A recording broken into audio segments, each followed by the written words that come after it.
আজ তোমার ছোট্ট সোনামণিটা অনেক সুন্দর করে মানুষের ছবি আঁকতে শিখছে, অনেক সুন্দর করে বিড়ালের ছবি আঁকতে শিখছে। তুমি এতে অনেক খুশি হয়েছ।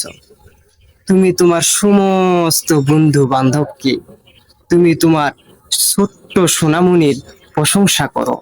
আমার ছোট্ট সোনামণিটা অনেক সুন্দর করে পাখি আঁকতে শিখছে, অনেক সুন্দর করে পাখি আঁকতে পারে।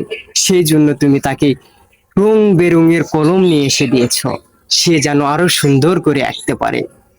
তুমি ভুল করছো, তুমি অপরাধ করছো। তুমি সহ তোমার ছোট্ট সোনামণিটাকে আল্লাহ তাআলা ভীষণ শাস্তি দিবে। তুমি সহ্য করতে পারবা না, তোমার ছোট্ট সোনামণিটা সেই কষ্ট সহ্য করতে পারবে না। তোমরা অপরাধ করছো, অপরাধ করিও না, অপরাধ করিও না।